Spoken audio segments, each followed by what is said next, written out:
रेवा एक शांत और समृद्ध गांव था, जहां ग्रामीण अपनी दिनचर्या में व्यस्त रहते थे। परंतु हाल ही में गांव में कुछ विचित्र घटनाएं घटने लगी।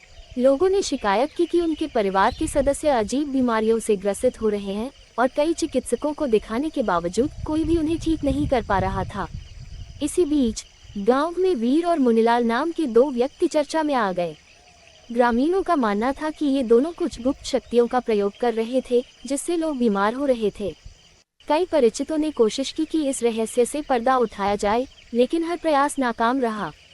एक दिन गांव के ही एक बुजुर्ग, जिन्हें सब बाबा जी कहते थे, उन्होंने बताया कि यह मामला एक ओपन लूप स्लोवक जैसा है, यानी समस्या लगातार बनी हुई थी, लेकिन उसका हल खोजा नहीं जा रहा था।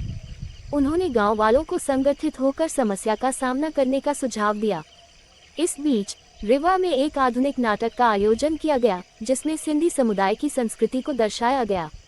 लेकिन गांव में कुछ कट्टरपंथियों को ये पसंद नहीं आया और उन्होंने इस पर आपत्ति जताई। इस स्थिति ने राजनीतिक दलों को भी सक्रिय कर दिया। हालात ऐसे बन गए कि गांव की शांति खतरे में पड़ने लगी। गांव के कुछ बुद्धिजीवियों ने महसूस किया कि ये घटनाएं सामान्य नहीं हैं। उन्होंने निष्कर्ष निकाला कि यह किसी काले जादू का प्रभाव हो सकता है। इस समस्या को हल करने के लिए उन्होंने एक विशेष बैठक बुलाई, जिसमें राज्य के विभिन्न क्षेत्रों के विशेषज्ञों को आमंत्रित किया गया।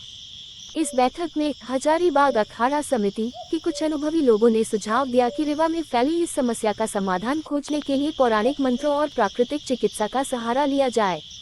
गांव वालों ने पंडित जी की सलाह पर चलते हुए पूजा पाठ और यज्ञ का आयोजन किया। धीरे धीरे गांव की बीमारियां कम होने लगी और लोगों का विश्वास फिर से जाग उठा। इसी बीच रेवा के कुछ युवा नेताओं ने राज्य सरकार से सहायता की अपील की। सरकार ने इस घटना को गंभीरता से लिया और विशेषज्ञों की एक टीम गांव में भेजी। इस टीम ने जांच के बाद बताया कि समस्या का कारण न तो काला जादू था और न ही कोई अन्य अलौकिक शक्ति, बल्कि कोनार नदी के गंदे पानी पीने और अस्वच्छता के कारण कुछ नई बीमारियां फैल रही थी।